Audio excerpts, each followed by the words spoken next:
Greensboro and Raleigh, two of the largest cities in North Carolina. Amtrak has made commuting between the two trivial. All it takes is $12 and 90 minutes on the Piedmont to be in the heart of either city. But what if I told you there was another way? If you head over to Amtrak's website and attempt to book a ticket from Greensboro to Raleigh, you get the usual set of Piedmont and Carolinian services, but there is one outlier. For whatever reason, Amtrak will offer you a 2-segment, 13.5-hour journey between Greensboro and Raleigh via none other than Alexandria, Virginia. This gloriously ridiculous adventure can be yours for the low price of just $108. Are we gonna do it? Of course we are. So hello and welcome to Greensboro, North Carolina, where today we're headed to Raleigh, the long way.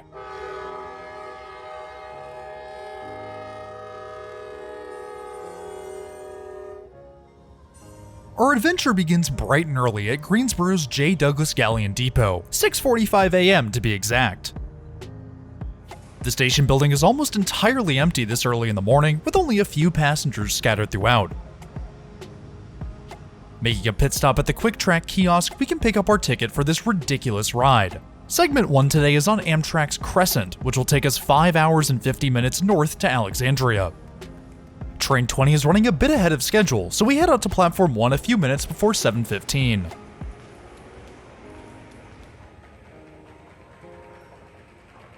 It's a beautiful morning, the sunrise painting Greensboro in a pale orange.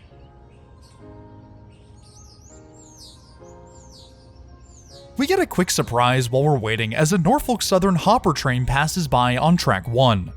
Leading is NS 4030 with NS 4627 and 7520 in tow.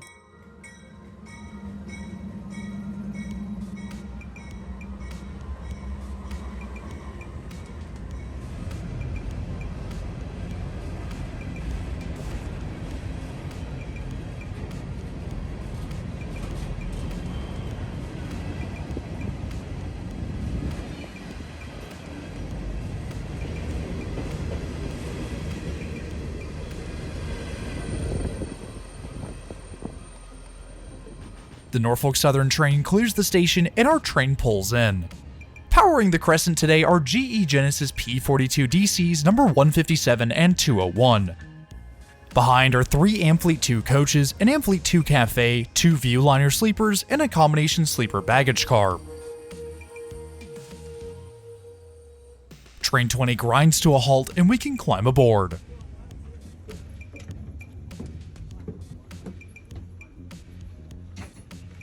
Finding an empty row, we can set our stuff down and get settled in for our first 5 hour and 50 minute segment to Alexandria.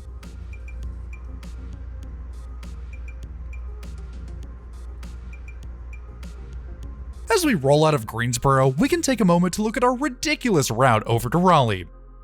Our journey on the Crescent takes us north out of Greensboro, passing through Reedsville and the Virginia border about an hour after departure. Danville meets us at the border, the tracks mirroring Route 29 through Lynchburg. Our train crosses east through Charlottesville, turning back north to intercept Culpeper before an eastbound arrival into Alexandria. From there, we have a 2-hour layover in Alexandria before we hop on the Silver Star down south. The Star takes us through Fredericksburg and Richmond, the latter of which is our only smoke stop on the entire 13.5-hour Odyssey. Petersburg follows shortly after, our train crossing back into North Carolina just before sunset. The rest of the adventure is traversed in darkness, the Star cruising through Rocky Mount and Wilson, turning west through Selma and arriving in Raleigh at 8:30 p.m. We'll cover a total of 577 miles on our journey today, with a travel time of 13 hours and 28 minutes. Breakfast is first up on the agenda, the cafe car situated rear of the coaches and forward of the sleeper. The cafe car is fully stocked, as I hoped it would be this early in the morning, but you'd be surprised how often they're out of exactly what you're looking for. From the selection, I chose a coffee cake with a cup of coffee. The coffee cake was very sweet and probably a little too dense and dessert-like for a breakfast option, but it certainly tasted good, and the fresh cup of coffee was a great way to start the day. Was the $6.25 I paid a little overpriced? Sure it was, but with no other options, you get what you get. Our train powers north as we enjoy our breakfast, the miles ticking by as we cruise.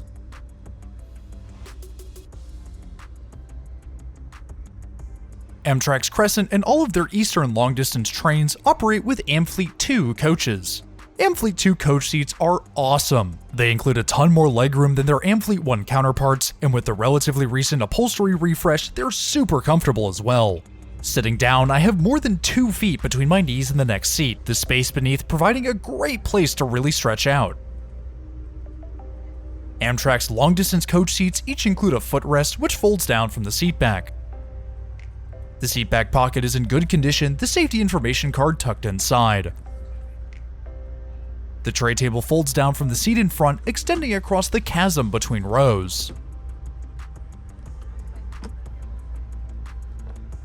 Above each row are 2 lights, activated by the buttons in between. The usual 2 outlets are found on the wall, just below the windows. Above either side of the train are the usual luggage racks, which are both deep enough and long enough to store even the largest of suitcases. As an added comfort to long-distance passengers, Amfleet 2 seats include 2 methods of adjustment instead of the usual one. Reaching beneath the seat, passengers can pull out the leg rest, which ratchets into place. The leg rest is quite long and cushioned well for extra comfort. Pushing the lever releases the latch, the leg rest falling back beneath the seat. The seat back reclines considerably farther than Amfleet 1 coach seats. In combination with the leg rest, these seats are comfortable for both lounging and sleeping. It's definitely not as nice as a full bed, but it's way better than sitting bolt upright.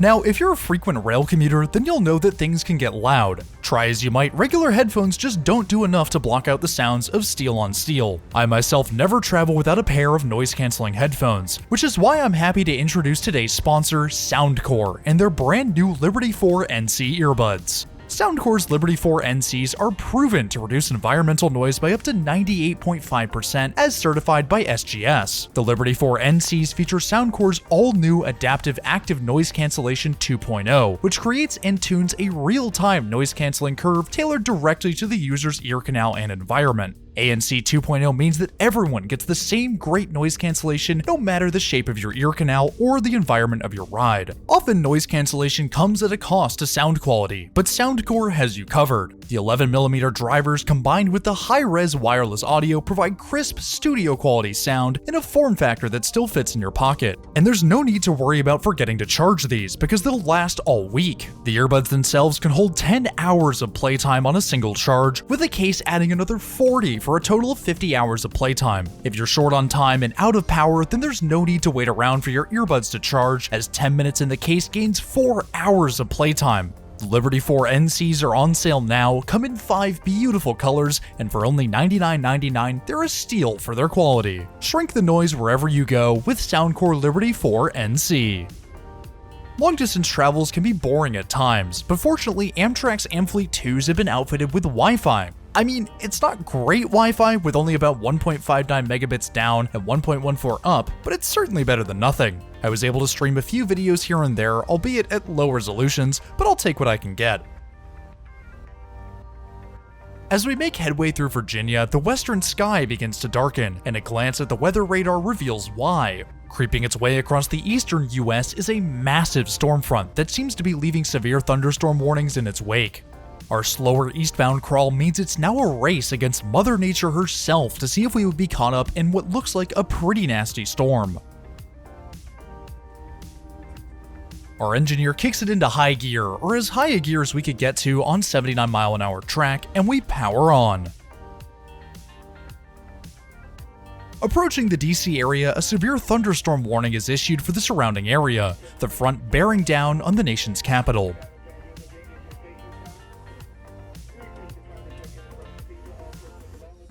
If you're enjoying the video so far, why not hit that subscribe button? It's totally free and it really helps support the channel. If you want to go the extra mile with your support, then feel free to check out the channel's Patreon or become a channel member. Patrons and members get their names in the video, access to exclusive weekly posts, and even the opportunity to vote on future videos. If those perks pique your interest, then click the links in the top right or in the description below to learn more. It seemed we had beaten the weather, at least for now, the sky staying quiet as our train pulled to a stop in Alexandria. 5 hours and 50 minutes later, leg 1 is complete. We're only halfway done with our adventure, and we've ended up farther from our destination than when we departed, so a good start. The departure boards display our train down south is still on time, so a good sign for things to come. Stop complete, train 20 carries on towards NYC.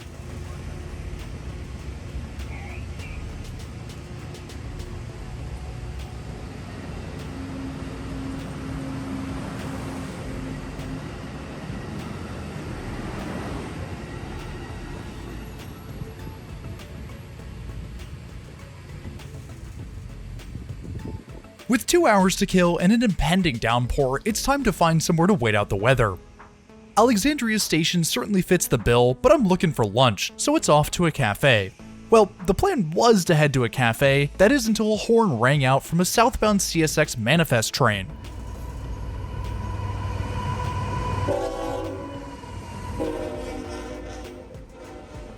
In the lead is CSX 3418, a GE ET44AH, whose engineer gives us a shave and a haircut on the way past.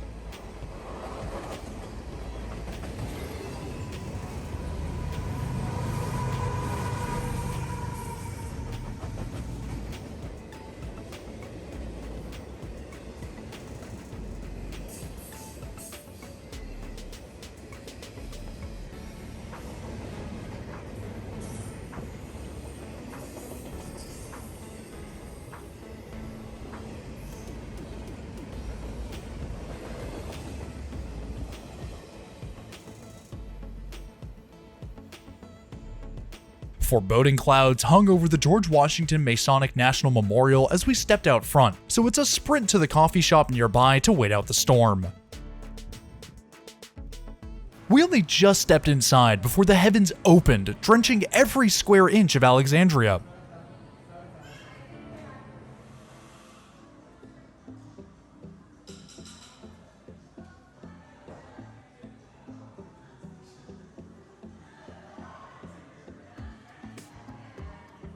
The weather subsided at least a little bit, allowing us to enjoy a few trains before heading south once more. First up is northbound Silver Star number 92, led by P42s 83 and 60.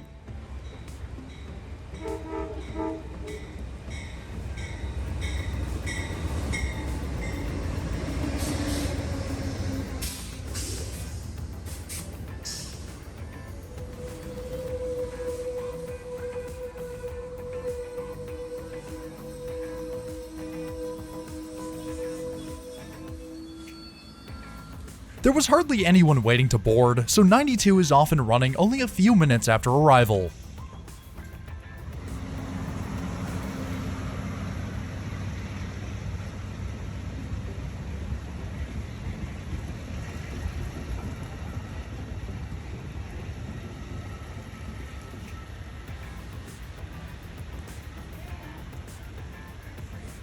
Next to grace our presence is Northeast Regional 195, led by big game train locomotive number 187.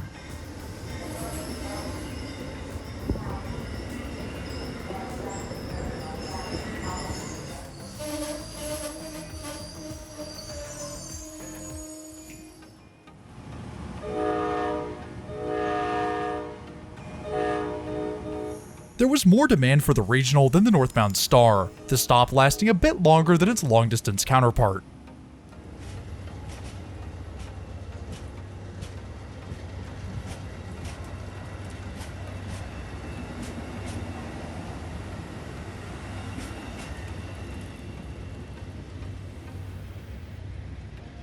Finally, it's our turn, Locomotive 171 making her presence known well before arrival.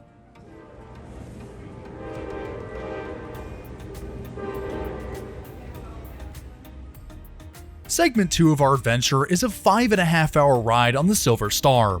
It's technically shorter than leg 1, but time begins to bend after hour 4, so who's really counting?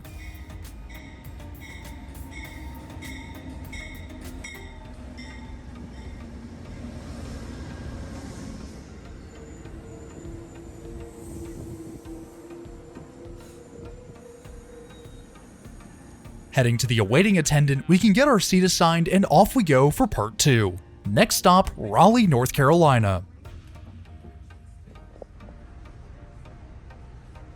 The tracks south of Alexandria ride the coast of the Potomac, the usually pretty water spoiled by the gray clouds above.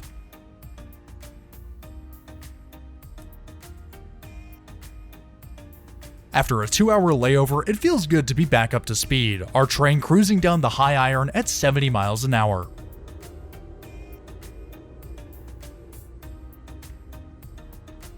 Journey now resumed, we can hop up to take a look at the bathrooms on board Amtrak's Amfleet 2s.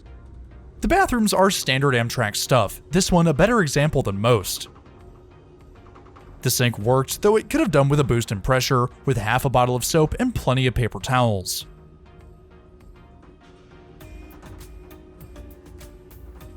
Two rolls of toilet paper are ready to go below the sink, and the 120-volt outlet looks functional as well. Outside of that, there's not really much else to say. It's a bathroom, alright. Our next landmark heading south is Ashland, Virginia, a known railfanning spot in the US and home to Virtual Railfan's most famous camera. The tracks here run down the center of, well, Center Street, which creates quite the spectacle for pedestrians. Unfortunately, we're on the wrong side of the train to wave to the camera, but pulling up the stream, we can still catch our train rolling through. Always fun to see your own train in third person.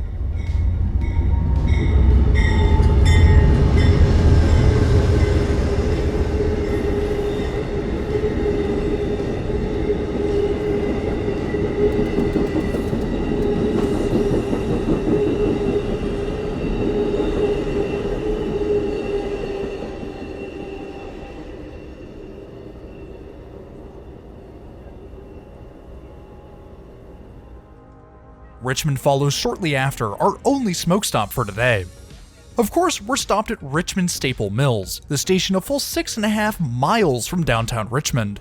Richmond's closer station, Richmond Main Street, is only served by the Northeast Regional to Newport News. The Silver Star instead skips Richmond proper, wrapping around the outskirts en route to Petersburg.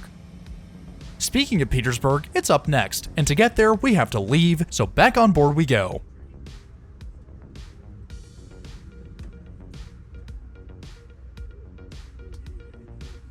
The sun says it's goodbye soon after Petersburg, which means it's time for dinner, I think? I'm not sure if you can call this dinner, but it's certainly food. For dinner, I chose a grilled cheese sandwich paired with a tried and true veggie tamale. The grilled cheese was not the play. I know Amtrak food doesn't have the best reputation for looks, but this was straight out of the elementary school cafeteria. Definitely would not recommend. Selma is our final landmark ahead of arrival, our train curving onto the westbound tracks that will take us to our final destination. The last hour may as well have not existed. It felt excruciatingly long and yet miraculously short, and to add insult to injury, we ended up waiting for freight traffic for another hour and a half on top of that. But finally, after 15 hours, our train pulled into Raleigh Union Station.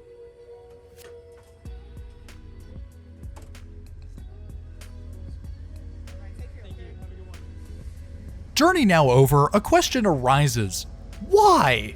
Here's my answer. Why not? If Amtrak didn't want me to do it, then they shouldn't have told me it can be done. Should you do it? No! It's so much easier, cheaper, and faster to take the Piedmont or Carolinian.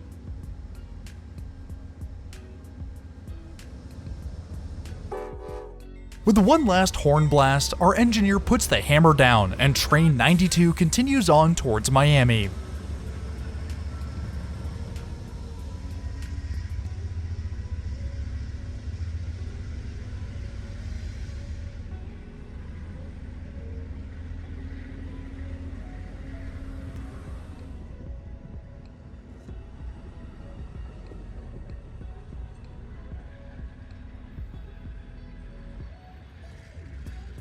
Train gone and adventure complete, we can bring today's video to a close.